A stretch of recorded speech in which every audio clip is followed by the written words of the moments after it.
जय Hind. Bihar board exam 2023 में भाग लेने वाले सभी विद्यार्थियों का स्वागत है आपके अपने YouTube परिवार मैथमर्थ पे। दोस्तों, इस वीडियो में हम लोग मैट्रिक एग्जाम क्लास 10th के गणित विषय पर, मैथ विषय पर हम लोग फोकस करने वाले हैं और मॉडल पेपर के अनुसार हम आपको बताएंगे जो गवर्नमेंट के तरफ से जो मॉडल पेपर निकाल कर ये जो बताए गए हैं एग्जाम से रिलेटेड कि एग्जाम में किस प्रकार के प्रश्न पूछे जाएंगे और उसका नंबरिंग कैसा होगा, कितने प्रश्नों को सॉल्व करने पर कितने मार्क्स मिलेंगे, जो भी न्यू अपडेट है गवर्नमेंट के तरफ से वो हम सभी बातें इस वीडियो में हम आपको बताने वाले हैं।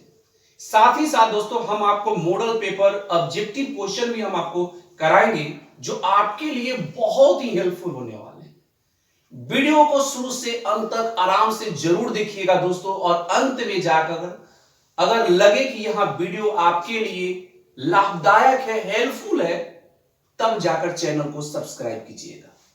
हम ये नहीं कह रहे हैं कि चैनल को आप अभी सब्सक्राइब कर लो, वीडियो को अंत तक देखो।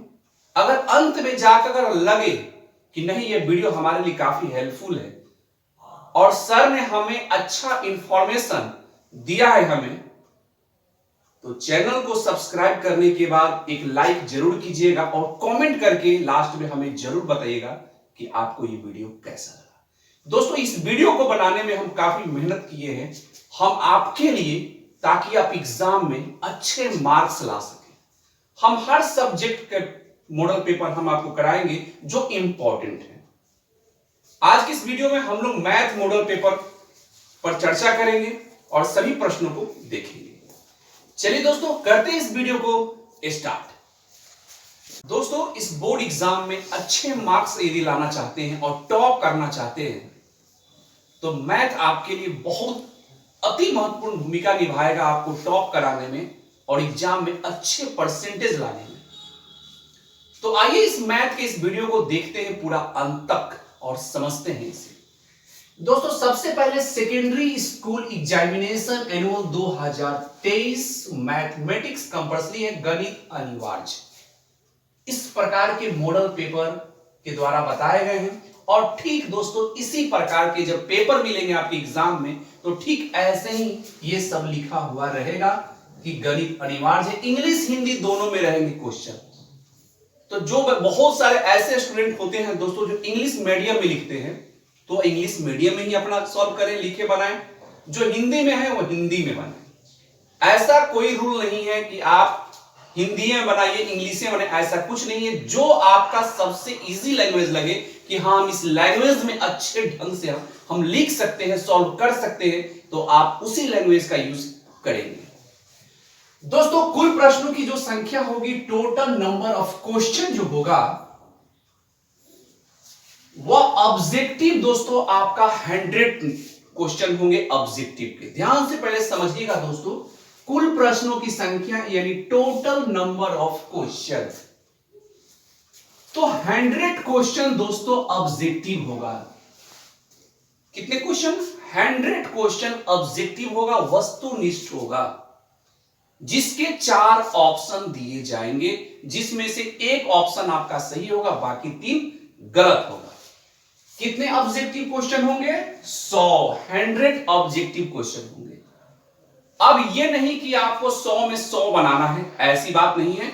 आपको उस 100 क्वेश्चन में से आपको 50 क्वेश्चन यानी 50 क्वेश्चन को आपको सॉल्व करना है। वस्तुनिष्ठ है, जो ऑब्जेक्टिव है, 100 में से आपको 50 को ही बनाना है। प्रत्येक क्वेश्चन 1 नंबर का होगा। ध्यान से समझते चलिएगा, बहुत इंपॉर्टेंट वीडियो है दोस्तों। तो ये आप समझ रहे हैं कि ऑब्जेक्टिव कितने आएंगे? 100 क्वेश्चन रहेंगे ऑब्जेक्टिव के, जिसमें से हमें 50 क्वेश्चन को ही बनाना है। बहुत दोस्तों बच्चे क्या करते हैं कि 100 में 100 बना देते हैं। भाई आप 100 में 100 भी बनाओगे, आपका जो नंबर का जो काउंटिंग होगा वो 50 का ही होगा, 100 का नहीं होगा। तो फालतू का बेकार का आप काम करेंगे, ऐसा नहीं है। आपको 50 ही सॉल्व करना है, ठीक है, 50 ही सॉल्व करना है। और प्रत्येक क्वेश्चन 1 नंबर के होंगे ऑब्जेक्टिव, जिसके 4 ऑप्शन दिए जाएंगे, जिसमें से एक ऑप्शन सही होगा, बाकी 3 गलत होगा। दोस्तों अगला 30 क्वेश्चन, फिर आपको 30 जो क्वेश्चन मिलेगा दोस्तों, वह 2 नंबर का रहेगा, जिसे लघु उत्तरीय बोलते हैं। ठीक है, लघु उत्तरीय 2-2 नंबर का क्वेश्चन पूछा जाएगा। तो लघु उत्तरीय दोस्तों 30 क्वेश्चन पूछे जाएंगे। ठीक है, शॉर्ट क्वेश्चन आपसे कितने पूछे जाएंगे? 30 क्वेश्चन पूछे जाएंगे। ठीक है, जिसमें से दोस्तों आपको 15 क्वेश्चन को ही सॉल्व करना है। कितने क्वेश्चन को? 15 क्वेश्चन को सॉल्व करना है। 15 क्वेश्चन को सॉल्व करना है और प्रत्येक क्वेश्चन 2 नंबर का होगा। क्लियर? यहां हमने क्या समझा कि 100 क्वेश्चन ऑब्जेक्टिव होंगे, जिसमें से हमको 50 क्वेश्चन को ही सॉल्व करना है। क्लियर? दूसरा बात दोस्तों कि शॉर्ट क्वेश्चन जो पूछे जाएंगे 30 क्वेश्चन होंगे, जिसमें से आपको 15 क्वेश्चन का ही जवाब देना है और प्रत्येक क्वेश्चन 2-2 नंबर का होगा। क्लियर? अब दोस्तों अंत में देखिए कि 8 क्वेश्चन है जो लॉन्ग क्वेश्चन है। कैसा क्वेश्चन है? लॉन्ग क्वेश्चन है, जो 5-5 नंबर का क्वेश्चन होगा। एक क्वेश्चन को आप सही आंसर देंगे तो आपको 5 नंबर मिलेंगे। ठीक है, तो ये 8 क्वेश्चन मिलेंगे लॉन्ग क्वेश्चन। तो आपको 8 क्वेश्चन को सॉल्व नहीं करना है, आपको 4 क्वेश्चन को ही सॉल्व करना है। ध्यान से समझिएगा दोस्तों, हम आपको बेहतरीन ट्रिक बताएंगे कैसे आप अच्छे नंबर ले सकते हैं मैथ में या किसी भी सब्जेक्ट में। हम हर सब्जेक्ट का मॉडल हम आपको कराएंगे जो इंपॉर्टेंट है। दोस्तों यहां तक आप लोग समझ लीजिए कि 100 ऑब्जेक्टिव होंगे, जिसमें से हमको 50 जवाब देना है। 30 क्वेश्चन होंगे शॉर्ट क्वेश्चन, जिसमें से हमको 15 क्वेश्चन सॉल्व करना है। 8 क्वेश्चन हमें लॉन्ग क्वेश्चन होंगे, जिसमें से हमें 4 का आंसर देना है। ऑब्जेक्टिव 50, प्रत्येक क्वेश्चन 1 नंबर का। ये शॉर्ट क्वेश्चन 15 को जो क्वेश्चन मिलेगा ये 2-2 नंबर का रहेगा। ठीक है, और ये 8 क्वेश्चन जो लॉन्ग क्वेश्चन होंगे, जो 4 का ही हमें जवाब देना है, वो 5-5 नंबर का होगा। दोस्तों इसमें कैसे हम काम करें, कैसे सॉल्व करें कि हमें अच्छे नंबर आए?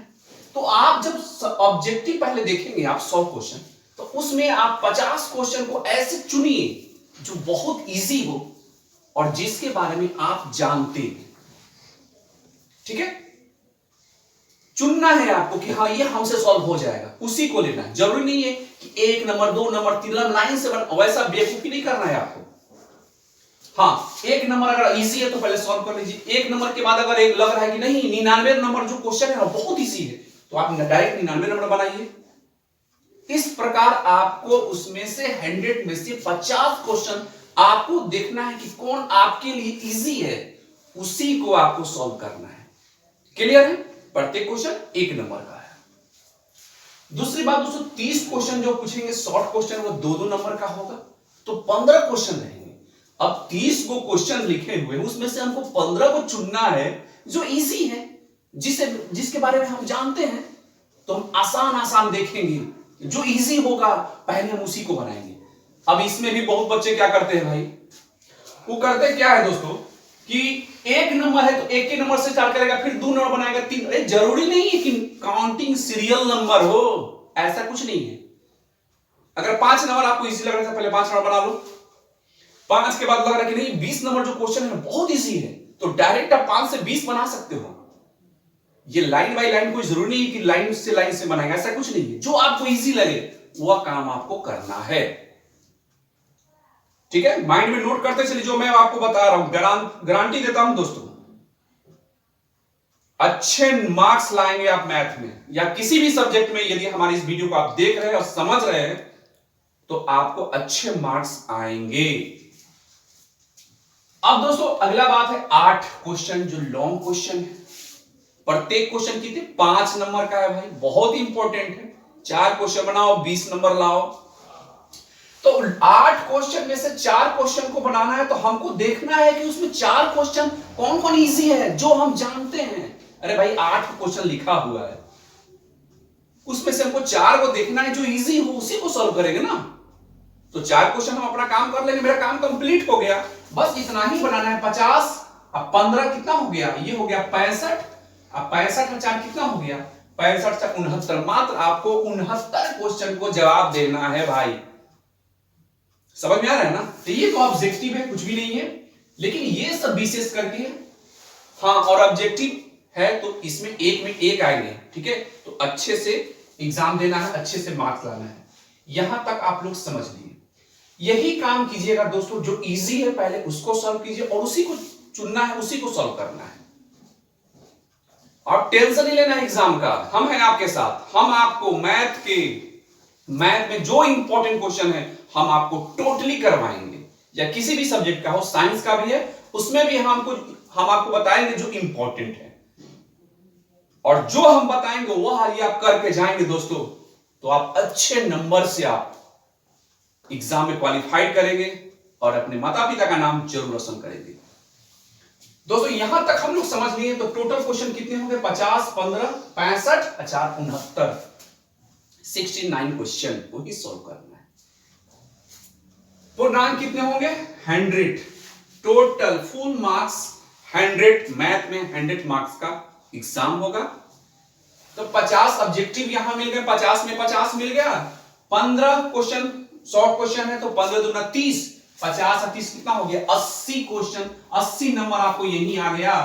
और ये हो गया कितना? 4 क्वेश्चन है तो 5-5 नंबर का है, तो ये 20, टोटल 100 नंबर। भाई लाओगे 100 नंबर, और मैथ में 100 में 100 लाओ और आएगा ही दोस्तों। ये टेंशन ही लेना है कि हार्ड क्वेश्चन पूछेगा। भाई कौन बोलता है कि हार्ड क्वेश्चन पूछता है? ये सब बकवास है, ये सब डराया जाता है। कहीं भी आप कोचिंग ट्यूशन कहीं भी करते होंगे, ये सब के चक्कर में नहीं रहा कि बड़े बड़े क्वेश्चन, हार्ड क्वेश्चन पूछ जाते हैं। ऐसा कुछ भी नहीं है। इतना अच्छा गवर्नमेंट की तरफ से इतना अच्छा रूल है भाई, 100 क्वेश्चन में से ऑब्जेक्टिव 50 को चुनना है, 30 को शॉर्ट क्वेश्चन से 15 को चुनना है। भाई जो हमें इजी लगे उसको लेंगे, उसको सॉल्व करेंगे, सिंपल सी बात है। ठीक है, तो मैं उम्मीद करता हूं दोस्तों कि यहां तक इंफॉर्मेशन जो है ये आपको समझ में आ गया, और एग्जाम में ऐसे आपको लिखा हुआ भी रहेगा, सेम टू सेम लिखा रहेगा ऐसे ही। अब दोस्तों इस वीडियो में हम आपको कुछ ऑब्जेक्टिव क्वेश्चन कराएंगे मॉडल से। जो गवर्नमेंट का जो मॉडल निकाला गया पेपर है, उसी मॉडल पेपर से हम आपको कुछ ऑब्जेक्टिव क्वेश्चन हम आपको कराएंगे। तो वीडियो को आराम से देखते जाइए, क्योंकि दोस्तों अगर सभी क्वेश्चन को हम सॉल्व करेंगे तो टाइम ज्यादा लगेगा, वीडियो लंबा हो जाएगा।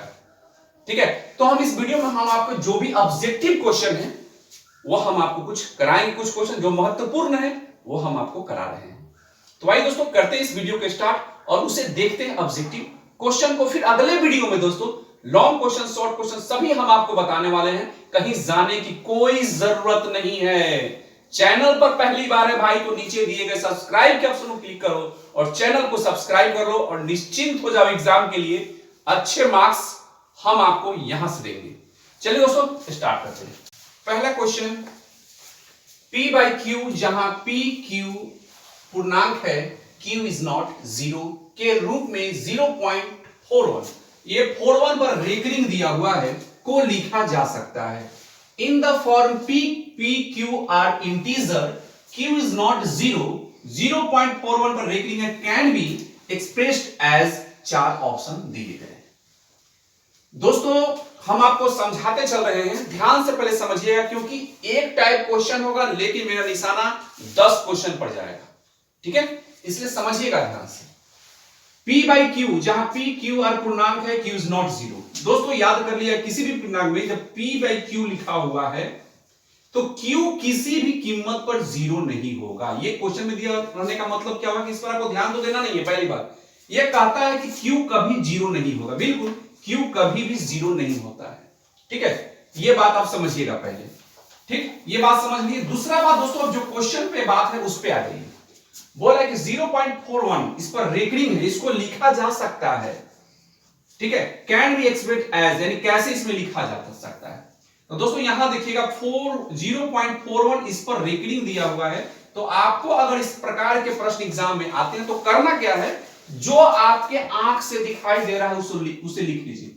लिख लिए 41 दिखाई दे रहा है, मन में भुला जाइए, रेकरिंग भुला जाइए। जो आपको दिखाई दिया सामने उसको लिख लो, बाई का साइन दो, पॉइंट के बाद देखो कितने डिजिट पर रेकरिंग है, कोई को डिजिट पर रेकरिंग है, एगो दूगो 2 गो डिजिट पर रेकरिंग है तो 2 गो 9 लिख देना है, बस हो गया आपका आंसर। देख लेंगे ऑप्शन में कहां है 41/99 99, तो ऑप्शन सी। आसानी से दोस्तों ऐसे प्रश्नों का आप सॉल्व कर लेंगे। अगर दोस्तों अगर रहता क्या कि 2.41 इस प्रकार और यहां रेकरिंग रहता, तब क्या करते हैं आप, तब आपको क्या करना है, ये 2 को माइनस कर लेते, लिखते इसे 241, ठीक है 241 हम लिखते और यहां हम 2 को क्या कर लेते, माइनस कर लेते, ठीक है यहां 2 को क्या कर लेते, माइनस कर लेते, ठीक है। तो ये बात तो क्वेश्चन में है नहीं दोस्तों, यहां डायरेक्ट देखिए क्या है 0.41 और इस पर रेकरिंग है, तो आपको करना क्या है 41 जो दिखाई दे उसे लिख लीजिए, जितने डिजिट पर रेकरिंग है उतना 9 आपको नीचे लिख देना है, हो गया आपका काम कंप्लीट। तो दोस्तों ऐसा प्रश्न यदि एग्जाम में आते हैं तो ऐसे ही सॉल्व आप करेंगे। चलते हैं अगले ऑब्जेक्टिव क्वेश्चन पे। अगला प्रश्न है दोस्तों, बहुपद 6x-21 का शून्यक है। The zero of the polynomial 6x-21 is, ये 4 ऑप्शन दिए गए। तो 6x-21 तो किसी भी पोलिनोमियल का इक्वल टू में क्या होता है, 0 होता है। इसका हमसे 0 निकालने के लिए कहा जा रहा है, शून्यक निकालने के लिए कहा जा रहा है। तो याद रखिए किसी भी पोलिनोमियल जो भी आपका दिया रहेगा पोलिनोमियल उसको लिखना है और इक्वल टू 0 होता है। याद रखिएगा किसी भी पोलिनोमियल का बहुपद का इक्वल में क्या होता है, 0 होता है। हमें 0 निकालना है यानी शून्यक निकालना है। तो समझते चलिए दोस्तों, शून्यक निकालने का मतलब क्या हुआ कि x का वैल्यू निकालना है आपको, ठीक है ना, वेरिएबल का वैल्यू निकालना है, जो चर दिया रहता है ना x y z उसी का वैल्यू निकालना है, शून्यक निकालना कहलाता है, 0 निकालना कहलाता है। तो हमें यहाँ x का वैल्यू निकालना है, तो ये हो जाएगा 6x, ये -21 उधर जाएगा तो ये हो जाएगा +21 और x इक्वल टू हो जाएगा 21/6, ये 17 का 21 और 2 तिहाई 6, ये हो गया 7/2। आपका सही आंसर होगा, देख लेंगे ऑप्शन में कहां है 7/2, ऑप्शन ए हो गया। चलिए दोस्तों अगले प्रश्न को देखते हैं। अगला प्रश्न दोस्तों ट्रिग्नोमेट्री से है, cos θ * cosec θ, 4 ऑप्शन दिए गए। दोस्तों ट्रिग्नोमेट्री का इंपॉर्टेंस क्वेश्चन जो एग्जाम में पूछे जाते हैं, जो लॉन्ग क्वेश्चन है, इसके लिए हम वीडियो ऑलरेडी पहले बना चुके हैं। अभी तक आपने वो वीडियो नहीं देखा है तो प्लेलिस्ट में जाकर वहां देख सकते हैं, या उस वीडियो का लिंक हम आपको इस वीडियो के डिस्क्रिप्शन में डाल देंगे, वहां से आप जाकर देख लीजिएगा। दोस्तों ट्रिग्नोमेट्री बहुत इजी है, हम इसको बहुत इजी बनाए हैं। अगर दोस्तों वो वीडियो अगर आपको चाहिए, अगर नहीं मिल रहा है, प्लेलिस्ट में आपको मिल जाएगा आसानी से, या इस वीडियो का लिंक आपको इस वीडियो के डिस्क्रिप्शन में भी हम डाल देंगे, यहां से भी आप देख सकते हैं। या स्पेशली आपको ट्रिग्नोमेट्री का कोई वीडियो चाहिए स्पेशली इजी करने का, तो आप हमें कमेंट करके बताएंगे, तो हम आपको जरूर वो वीडियो हम आपको देंगे और हम आपको बेहतरीन ढंग से ट्रिग्नोमेट्री को इजी करके हम आपको समझाएंगे। दोस्तों यहां है cos θ * cosec θ, तो cos θ * cosec θ, ठीक है। तो cos θ हो गया cos θ, तो इसको हम cos θ रहने देंगे। cosec का फॉर्मूला होता है 1/sin θ होता है। एक में cosec क्योंकि इसके नीचे तो 1 होगा, cos θ में 1 से गुना कीजिएगा तो ये हो जाएगा cos θ और बाई हो जाएगा sin θ। समझिएगा ध्यान से, cos को cos मैंने रख दिया, इसके नीचे कुछ नहीं है तो 1 ले लिए, मल्टीप्लाई है मल्टीप्लाई दिए, cosec θ का फॉर्मूला होता है 1/sin, तो मैंने 1/sin लिखा, cos θ में 1 से गुना किए cos θ, बाई sin है sin θ, और cos बटा sin क्या होता है, बहुत इजी फॉर्मूला है, cos बटा sin होता है क्या आपका cot θ होता है, बहुत इजी है। देख लें cot θ ऑप्शन में कहां है, ऑप्शन बी। दोस्तों ऐसे हम आपको स्पेशली एक फॉर्मूला का वीडियो हम आपको सोच रहे हैं कि हम आपको वीडियो करके हम आपको दे दें, क्योंकि त्रिकोणमिति में क्या होता है दोस्तों, अगर हमें फॉर्मूला याद नहीं है तो कितना भी हम महान मैथमेटिशियन हो, हमसे सॉल्व नहीं हो सकता है त्रिकोणमिति कब, जब हमें फॉर्मूला याद नहीं हो। तो मैं सोच रहा हूं कि हो सके तो मैं एक वीडियो आपको फॉर्मूला स्पेशलिस्ट फॉर्मूला पर आधारित जो सारे फॉर्मूला उसमें हो, सारा फॉर्मूला उससे कवर हो जाए, हम एक वीडियो हम आपको बनाकर देंगे। अगर चाहिए तो कमेंट करके हमें बताइए, तो वीडियो हम आपको जरूर देंगे, आपके एग्जाम के लिए बहुत हेल्पफुल होंगे दोस्तों। चलिए दोस्तों यहां cot θ ऑप्शन बी हो गया। चलते हैं अगले प्रश्न पे। प्रश्न है दोस्तों, यदि बहुपद x² + ax - b के शून्यक एक दूसरे के व्युत्क्रम हो तो b = what. zeros of the polynomial x square plus ax minus b be reciprocal of each other then be। तो दोस्तों यहां है इक्वेशन क्या है, बहुपद क्या है, एक्स स्क्वायर प्लस ए एक्स माइनस बी। ठीक है, तो दोस्तों कह रहा है कि शून्यक एक दूसरे के व्युत्क्रम हो यानी रेसिप्रोकल हो। ठीक है, तो दोस्तों मान लीजिए कि एक शून्यक अगर अल्फा है तो दूसरा शून्यक क्या होगा, बीटा होगा। दो गो शून्यक है, यह है कौन, क्वाड्रेटिक पॉलिनोमियल, इसमें दो शून्यक होंगे अल्फा बीटा। तो कह रहा है कि इसमें एक शून्यक जो है वह दूसरे शून्यक का क्या है, व्युत्क्रम है। ठीक है, तो मान लीजिए कि एक शून्यक अल्फा है तो बीटा क्या होगा, इसी का रेसिप्रोकल हो जाएगा, 1/अल्फा हो जाएगा। बात को समझिएगा ध्यान से। कह रहा है कि एक शून्यक जो है वो दूसरे शून्यक का क्या है, व्युत्क्रम है।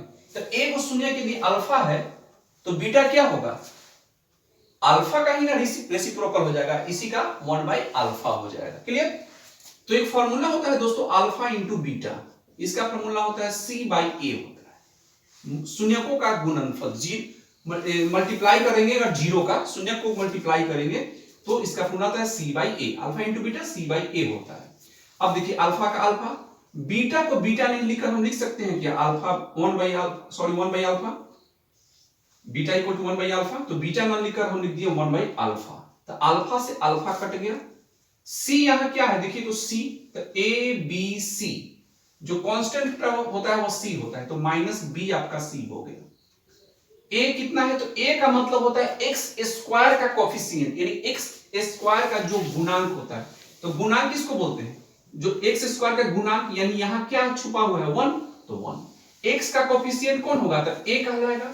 कोफिशिएंट का मतलब होता है, गुणांक का मतलब होता है जो उसके गुना में हो। अगर हमसे इस बहुपद में पूछा जाए कि x का गुणांक कौन है, तो बोलेंगे कि a है।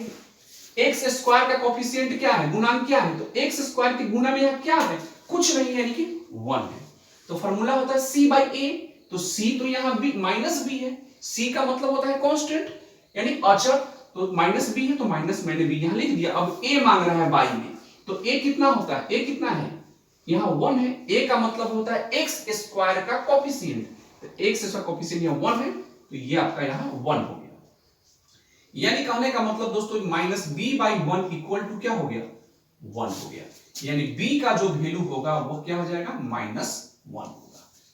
b हमसे पूछा जा रहा है कि b क्या होगा, तो माइनस b इक्वल टू 1 है, यानी b बराबर 1।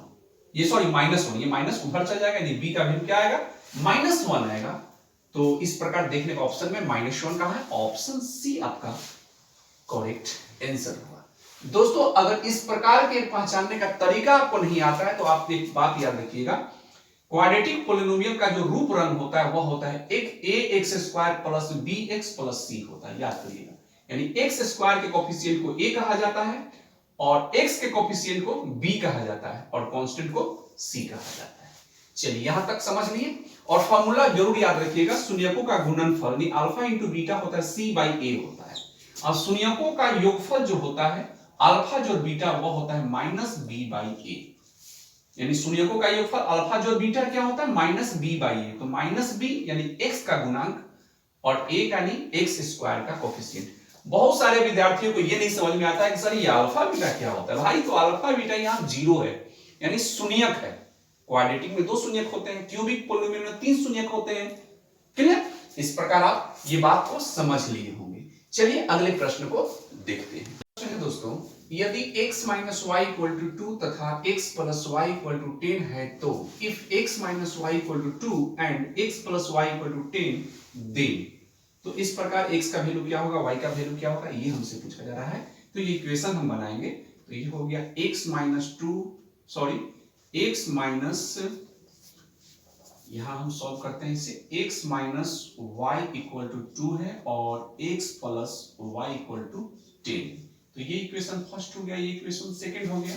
अगर हम इसको ऐड कर देंगे तो y से y कट गया, x दोनों प्लस में है तो ये 2x हो गया, और 10 2 क्या हो गया 12, यानी x = हो गया 12/2, यानी 6 बार में कट गया, यानी x का वैल्यू कितना आ गया 6। अब x का वैल्यू को यानी x के मान को, x का मान समीकरण 1 में रखिए या 2 में रखने पर put the value of x in equation first और सेकेंड किसी में रख सकते हैं, ये आप लिख सकते हैं यहाँ पे। इंग्लिश मीडियम वाले क्या लिखेंगे, put the value of x in equation first और सेकेंड, आप किसी में रख सकते हैं। तो चलिए हम फर्स्ट में रख देते हैं। तो फर्स्ट इक्वेशन क्या है, x minus Y equal to 2, तो x का वैल्यू क्या है 6, तो x का वैल्यू 6 लिख दिए बराबर माइनस वाई इक्वल टू 2। अब देखिए 6, ये 2 को इधर लाएंगे तो ये माइनस 2 हो जाएगा, और y को माइनस में है तो ये उधर जाएगा तो प्लस में हो जाएगा। याद रखिएगा दोस्तों एक बात, जिसका वैल्यू आप निकालने जब जाइएगा ना, कोशिश कीजिएगा कि वो प्लस में हो। अब देखिए y यहाँ क्या था, माइनस में था, तो उधर कर दिए तो प्लस में हो गया, और ये 2 को इधर ला दिए तो 6 में से 2 गया तो ये 4, y इक्वल टू क्या हो जाएगा 4। आप ऐसे नहीं करना चाहते थे तो आप ऐसे भी कर सकते हैं, कैसे, इसे भी समझ लीजिए। देखिए माइनस वाई का माइनस वाई 2, सॉरी हम आपको ऐसे भी बता देते हैं। चलिए x का वैल्यू क्या है 6, y का वैल्यू नहीं पता है 2, ये माइनस वाई का माइनस वाई रहने दीजिए 2, और ये 6 उधर चल गया तो ये माइनस 6 हो गया, तो माइनस वाई 2 में से 6 जाएगा तो क्या होगा माइनस 4, माइनस माइनस कट गया, यानी y का वैल्यू क्या हो गया यहाँ 4 निकलता है, y का वैल्यू 4 और x का वैल्यू 6, तो x के वैल्यू 6 और y के वैल्यू 4 कहां है, ऑप्शन सी आपका सही आंसर हुआ। चलिए दोस्तों अगले प्रश्न पे चलते हैं। दोस्तों मॉडल पेपर का अगला ऑब्जेक्टिव क्वेश्चन है tan theta into cosec theta into sec theta equal to what. 4 option दिए गए हैं, तो दोस्तों समझना है, सीखना है, तो समझाएंगे हम आपको आराम से। tan theta into cosec theta into sec theta equal to what है। तो tan थीटा का फॉर्मूला क्या होता है, सबको सिंपलेस्ट फॉर्म में कर दीजिए ना। तो tan थीटा का फॉर्मूला होता है sin थीटा, अब बाई क्या होता है cos थीटा होता है, इनटू cosec थीटा का फॉर्मूला होता है 1 by sin theta, sec theta का होता है 1 by cos थीटा। यहां तक तो कर लिए, sin से sin कट गया, ऊपर क्या बचा केवल 1, नीचे क्या बचा cos into cos, तो ये हो गया आपका cos स्क्वायर थीटा, और 1 by cos स्क्वायर थीटा होता है क्या होता है sec स्क्वायर थीटा होता है, यानी 1 by cos स्क्वायर थीटा का फॉर्मूला होता है 1 by sec स्क्वायर थीटा, और यही आपका आंसर होगा। देख लें कहां है sec square theta, option C आपका सही आंसर होगा। दोस्तों हम अगले वीडियो में हम आपको फॉर्मूला से रिलेटेड ट्रिग्नोमेट्री का, क्योंकि ट्रिग्नोमेट्री से अच्छा खासा क्वेश्चन पूछा जाता है एग्जाम में, तो हमारे माइंड में आ रहा है, और हम आपको पहले भी बताए हैं कि इसके लिए हम स्पेशल एक फॉर्मूला से रिलेटेड जो आपके एग्जाम से रिलेटेड हो, जहां से आप एग्जाम में मैक्सिमम ट्रिग्नोमेट्री से क्वेश्चन आप इजीली सॉल्व कर सकें, उसके लिए हम स्पेशल एगो फॉर्मूला से रिलेटेड हम एगो वीडियो हम आपको अगले वीडियो में हम बनाकर हम आपको देंगे। चलिए दोस्तों अगले प्रश्न पे चलते हैं। यदि प्रश्न है दोस्तों 7वां, यदि sin theta equal to a by b है तो cos theta equal to what. If sin theta equal to a by b then cos theta equal to what. तो दोस्तों देखिए इसे आसानी से समझिए, sin theta a by b, तो ऐसे प्रश्नों को बहुत सारे हमारे भाई छोड़ देते हैं। sin थीटा का value, sin theta equal to क्या दिया है a by b दिया हुआ है, तो sin थीटा का फॉर्मूला क्या होता है, sin थीटा का फॉर्मूला होता है p by h होता है, यानी कि परपेंडिकुलर बाय हाइपोटेनस होता है। तो यहां दोस्तों देखिए कि p की जगह पर a है, यानी कि लंब यहां a दिया हुआ है, और हाइपोटेनस h कितना दिया b दिया हुआ है, ठीक है। तो p by h होता है फॉर्मूला, तो p तो दिया हुआ है, h भी दिया हुआ है, b नहीं पता है हमें, बेस नहीं पता है, तो बेस आधार निकालने का फॉर्मूला होता है क्या कि हाइपोटेनस के स्क्वायर में से परपेंडिकुलर को घटा लेंगे स्क्वायर को, तो बेस निकल जाएगा, ठीक है। तो यहां देखिए कि हाइपोटेनस अपना कितना है यहाँ पे, तो h b है, यानी यहाँ h का जो वैल्यू है कर्ण का वह है आपका b, तो यहाँ b स्क्वायर। अब p की जगह पर क्या है, लंब कितना है आपका a है, तो यहाँ लिख देंगे a का स्क्वायर। इस प्रकार दोस्तों यहाँ बेस जो निकल कर आया वह हुआ root under b square minus a square. हमसे पूछा जा रहा है cos थीटा का वैल्यू क्या होगा, तो cos थीटा का फॉर्मूला होता है b बाई h होता है, ठीक है। तो b यहां कितना है, तो b यहां हो गया क्या आपका, यही हो गया root under b square by a square, और बाई h, तो h कितना है, तो h की जगह पर तो b है ना, तो b, यानी देख लेंगे ऑप्शन में कहां है, root under b square minus a square by b, root under b square minus a square by b, option b आपका सही आंसर हुआ। तो दोस्तों मैं उम्मीद करता हूं कि प्रश्न भी आपको अच्छे ढंग से समझ में आ गया हो। दोस्तों पाइथागोरस का जो फॉर्मूला होता है ना, h स्क्वायर बराबर p स्क्वायर जोड़ b स्क्वायर, इसे याद रखिएगा, ये बहुत इंपॉर्टेंट क्वेश्चन होता है दोस्तों, ठीक है। हाइपोटेनस निकालना हो, 3 को तो खेले होता है इसमें, हाइपोटेनस परपेंडिकुलर बेस, तो हाइपोटेनस निकालना है, क्योंकि हाइपोटेनस इसमें राइट एंगल ट्रायंगल की कहानी है, तो हाइपोटेनस इसको बोलते हैं और ये परपेंडिकुलर ये बेस। तो हाइपोटेनस यदि निकालना हो तो दोनों को जोड़ दीजिए, परपेंडिकुलर और बेस को जोड़ दीजिए, क्योंकि हाइपोटेनस सबसे बड़ा होता है। ठीक है, माइंड में नोट कर लीजिएगा, हाइपोटेनस क्या होता है, सबसे बड़ा होता है। तो हाइपोटेनस निकालना हो तो क्या करेंगे, परपेंडिकुलर के स्क्वायर और बेस के स्क्वायर को जोड़ना है। ठीक है ना, हाइपोटेनस निकालने के लिए। अगर परपेंडिकुलर निकालना हो तो हाइपोटेनस में से बेस को घटवाना होगा। अब बेस निकालना होगा तो हाइपोटेनस के स्क्वायर में से परपेंडिकुलर को घटाना होगा। सिंपल, परपेंडिकुलर निकालना हो चाहे बेस निकालना हो, हमेशा हाइपोटेनस के स्क्वायर में से उसे घटाना है, लेकिन हाइपोटेनस निकालना हो तो दोनों को जोड़ना है। याद हो गया? चलिए अगले प्रश्न पे चलते हैं। अगला प्रश्न है दोस्तों, tan 26 degree by cot 64 degree का मान है। 4 ऑप्शन दिए गए हैं। ठीक है, तो दोस्तों पहले समझिए, फिर उसके बाद हम आपको एक दिमाग देंगे, ट्रिक देंगे, उसे याद रखिएगा। सब करने की कोई जरूरत नहीं है। tan 26 degree by cot 64 degree पहले सीख लीजिए, बेसिक सीख लीजिए। देखिए tan 26 degree by cot 64 degree, तो tan को क्या कीजिए आप, किसी एक को, इसको चाहे इसको, चलिए इसको जैसे का तैसे रख देते हैं। tan 26 का tan 26 डिग्री, cot को cot नहीं लिखकर चाहे लिखिए आप cot 90 में से हम कितना घटाएंगे कि 64 आ जाएगा, तो 26। ठीक है, 90 डिग्री में से 26 डिग्री घटा लेंगे तो 64 डिग्री ना आ जाएगा। तो cot का cot 90 डिग्री में से 26 डिग्री घटा लिए। ठीक है, इससे फायदा क्या होगा इसे समझिएगा। तो tan 26 डिग्री बाई, और cot को जब चेंज करेंगे ना तो cot tan में चेंज होता है। ठीक है, tan, और डायरेक्ट cot को tan में चेंज करके ये वाला जो डिग्री है लास्ट वाला इसे लिख दीजिए 26 डिग्री। अब देखिए कि tan 26 ये कट गया, यानी कि 1। दोस्तों यहां आंसर आपका क्या हो गया, ऑप्शन बी आपका एक सही हो गया। एक बात और याद रखिएगा दोस्तों, इतना भी आपको करने की कोई जरूरत नहीं है एग्जाम में। जब भी एग्जाम में इस प्रकार के क्वेश्चन आते हैं तो आपको करना क्या है, इसको दोनों को जोड़िएगा। जो डिग्री रहेगा ना जोड़ के देख लीजिएगा, अगर 90 डिग्री हो गया जोड़ने पर तो 1 हमेशा याद रखिएगा। ठीक है, बस ये दोनों को जोड़िएगा, अगर 90 डिग्री पूर्ण जा रहा है तो 1। अगर नहीं भी जोड़ने का मन तो डायरेक्ट याद रखिएगा, ऐसे प्रश्नों का आंसर एक ही होता है। मैक्सिमम ऐसे प्रश्नों का आंसर क्या होता है, एक होता है। करने की कोई जरूरत नहीं, डायरेक्ट एक। चलिए अगले प्रश्न पे चलते हैं। प्रश्न है दोस्तों, मूल बिंदु से -5 की दूरी क्या है? What is the distance of the point -5 from the origin? ये कोऑर्डिनेट ज्योमेट्री का ये क्वेश्चन हो गया। तो कोऑर्डिनेट ज्योमेट्री में दोस्तों क्या होता है कि मूल बिंदु यानी ऑरिजिन पॉइंट का जो कोऑर्डिनेट होता है वह होता है 0 0 होता है। ध्यान से सुनिए मेरी बात, ये कोऑर्डिनेट ज्योमेट्री का क्वेश्चन है, और कोऑर्डिनेट ज्योमेट्री में ऑरिजिन पॉइंट का मूल बिंदु का जो कोऑर्डिनेट होता है वह क्या होता है, 0 0।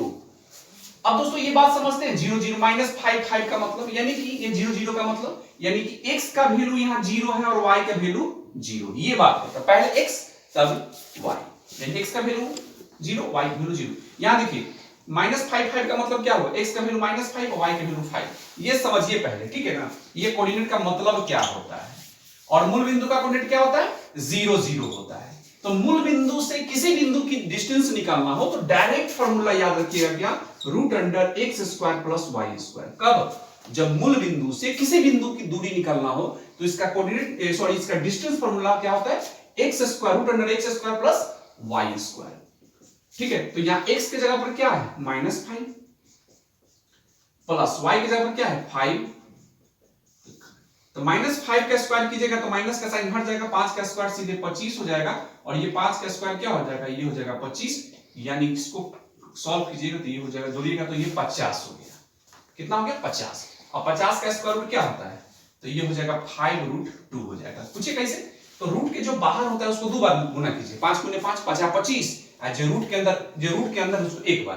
तो बाहर क्या है 5, तो 5 × 5 = 25, अब 25 जो रूट के अंदर उसको 1 बार, तो 25 × 50, यानी 50 का जो स्क्वायर रूट होता है वर्गमूल होता है वो होता है 5√2।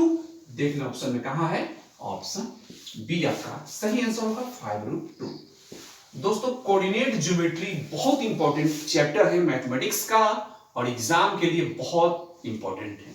तो दोस्तों कोऑर्डिनेट ज्योमेट्री से जो क्वेश्चन पूछे जाते हैं एग्जाम में, इसके लिए मैंने स्पेशली डिस्टेंस फार्मूला से लेकर हर बात हमने उस वीडियो में बताया है। अभी तक आपने वो वीडियो नहीं देखा है भाई, तो प्लेलिस्ट में जाइए, क्लास 10th वाला जो प्लेलिस्ट बना हुआ है उसमें देखिए, कोऑर्डिनेट ज्योमेट्री का वीडियो होगा, आप उसे देखिए, समझ में आ जाएगा। नहीं तो उस वीडियो का लिंक आपको इस वीडियो के डिस्क्रिप्शन में मिल जाएगा, आप यहां से भी देख लीजिए। चलते हैं अगले प्रश्न पे। अगला प्रश्न है दोस्तों 1/2 plus 1/3 plus 1/6 plus dot dot dot 9 पदों तक का योग है। Sum of 1/2 plus 1/3 plus 1/6 dot dot up to 9 terms is. 4 option दिए गए दोस्तों। सम निकालने का, जोड़ निकालने का, किसी भी अर्थमेटिक प्रोग्रेशन में उसका जोड़ निकालना, सम निकालने का, n पदों का योग निकालने का फॉर्मूला क्या होता है पहले उसे समझिए। तो एसएन nth टर्म का सम, इसका फॉर्मूला होता है n/2, मिडिल ब्रैकेट देंगे इसका 2a plus n-1 into D. ये फॉर्मूला होता है आपका किसी भी nth टर्म का सम निकालने का, जोड़ निकालने का। तो यहां n तो पता है कि 9 है, a भी पता है कि 1/2 है, लेकिन d पता नहीं है। तो d का फॉर्मूला क्या होता है t2 माइनस t1। कोई भी टर्म लीजिए, उसके पहले वाले को घटा लीजिएगा तो आपका d निकल जाएगा। तो यहां t2 क्या हो जाएगा 1/3 और t1 हो जाएगा 1/2। इसको सॉल्व कर लेंगे हम, तो ये हो जाएगा 6, ये 2, ये हो जाएगा 3 माइनस 1/6 हो जाएगा। ये हो जाएगा आपका d निकल के आया माइनस 1/6। तो 9 पदों का हमें सम पता चाहिए, तो n के जगह पर 9 लिख दिए, n के जगह पर 9/2, मिडिल ब्रैकेट 2a, a का वैल्यू हो जाएगा 1/2 प्लस n का value 9 minus 1 into d। d कितना है माइनस 1/6। इस प्रकार दोस्तों हम इसे सॉल्व कर लेंगे, तो ये हो गया 9/2, 2 से 2 कैंसिल हो गया और यहां क्या बचा 1 हुआ। ठीक है, 9 में से a1 एक जाएगा, तो ये हो जाएगा कितना 8, सॉरी 1 मिनट, यहां तो कट गया, तो यहां 1 बचे ना, यहां 1 बचा और प्लस 9 में से 1 गया तो 8। ये हो गया 8 गुने माइनस 1/6। ये हो जाएगा 3 दूना 6 और 4 दूना 8। इस प्रकार हम काट काट कर लेंगे। ठीक है, तो ये हो गया 9/2। ठीक है, और ये ब्रैकेट के अंदर हो जाएगा कितना, ये हो जाएगा 1 और ये कट गया, तो ये 4 में 1 से गुना, माइनस 1 से गुना करेंगे तो ये हो जाएगा -4/3। इसके नीचे हम 1 ले लेंगे। तो दोस्तों इसे और हम सॉल्व करेंगे अभी। ठीक है, तो चलिए हम इसको सॉल्व हम कहां कर दें, यहां पे कर देते हैं। चलिए, तो ये हो गया 9/2। ठीक है, और 1 3 का एलसीएम लेंगे तो ये हो जाएगा आपका 3, ये हो जाएगा 3 घटाओ 4 यानी कि 9/2 और 3 में से 4 गया तो ये हो गया कितना -1/2, सॉरी 3 -3, तो 3 pi, ये 9 3 बार में कट गया, 3 में -1 से गुना करेंगे तो ये हो जाएगा -3/2, -3/2 आपका आंसर होगा। देख रहे ऑप्शन में कहां है, ऑप्शन ए। दोस्तों मैं उम्मीद करता हूं कि प्रश्न भी आपको अच्छी ढंग से समझ में आ गया और थोड़ा सा देखने में अगर दिक्कत हो रहा है तो इसको वीडियो को बड़ा कर दें और इसे समझ लें और आसानी से इसे सीख लें, क्योंकि इस प्रकार के प्रश्न फिक्स हैं दोस्तों, एग्जाम में पूछे जाते हैं। चलते हैं अगले प्रश्न पे। अगला प्रश्न है दोस्तों, यदि किसी वृत्त का व्यास 14 सेंटीमीटर हो तो वृत्त का क्षेत्रफल क्या होगा। तो दोस्तों ये आपका वृत्त हो गया, हम आपको समझा देते हैं। इंग्लिश में है कि the diameter of the circle is 14 centimetre then area of the circle is. तो दोस्तों ये सर्किल का सेंटर हुआ और ये सर्किल का डायमीटर हो गया। ठीक है, जो सेंटर से होकर जो जाता है ना वो आपका डायमीटर कहलाता है और इसी डायमीटर का आधा जो होता है वो आपका रेडियस कहलाता है और पूरा डायमीटर कहलाता है। तो डायमीटर कितना दिया हुआ है, डायमीटर यहां दिया हुआ है 14 सेंटीमीटर। तो रेडियस कितना हो जाएगा, डायमीटर का आधा होता है। रेडियस क्या होता है, डायमीटर का आधा होता है, तो 2 से भाग देंगे 7, यानी रेडियस निकल गया 7। क्या पूछा जा रहा है, वृत्त का क्षेत्रफल। तो वृत्त का जो क्षेत्रफल होता है, वृत्त का क्षेत्रफल जो होता है वो होता है क्या होता है, πr²।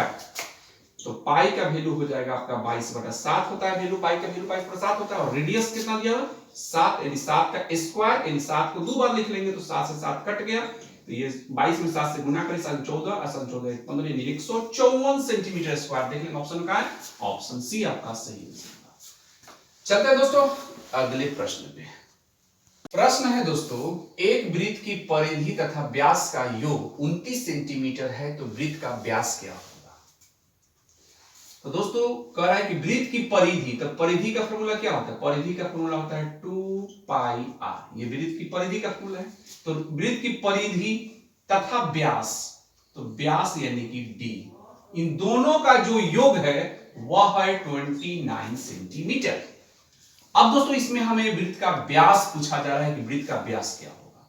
यहां देखिए दोस्तों 2 पाई आर, ये d है दोस्तों, ये d को d न लिखकर हम लिख सकते हैं क्या? 2r, बिल्कुल, क्योंकि d जो होता है, डायमीटर जो होता है वो त्रिज्या का दुगुना होता है, तो d नहीं लिखकर हम लिख दिए 2r, है कि नहीं?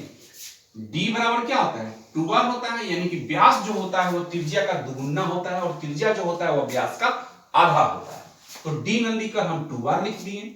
चलिए 29। अब दोस्तों यहां देखिए 2 पाई का वैल्यू क्या होता है? 22/7, r है तो r लिख दिए, प्लस 2r इक्वल टू 29। यहां तक हो गया। 22 गुना क्या हो गया? 44r/7 plus 2r by 1 equal to 29। इसका एलसीएम निकाल लीजिए, तो ये हो गया आपका कितना?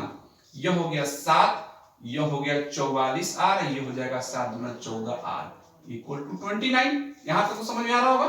चलिए तो 44r और 14r कितना हो गया? 4 4 8, 4 1 5, 58r बाई 7 इक्वल टू 29। इसके नीचे एक मान लीजिए, ये दो बार में आपका कट गया, तो ये हो गया 2r बाई 7 इक्वल टू 1।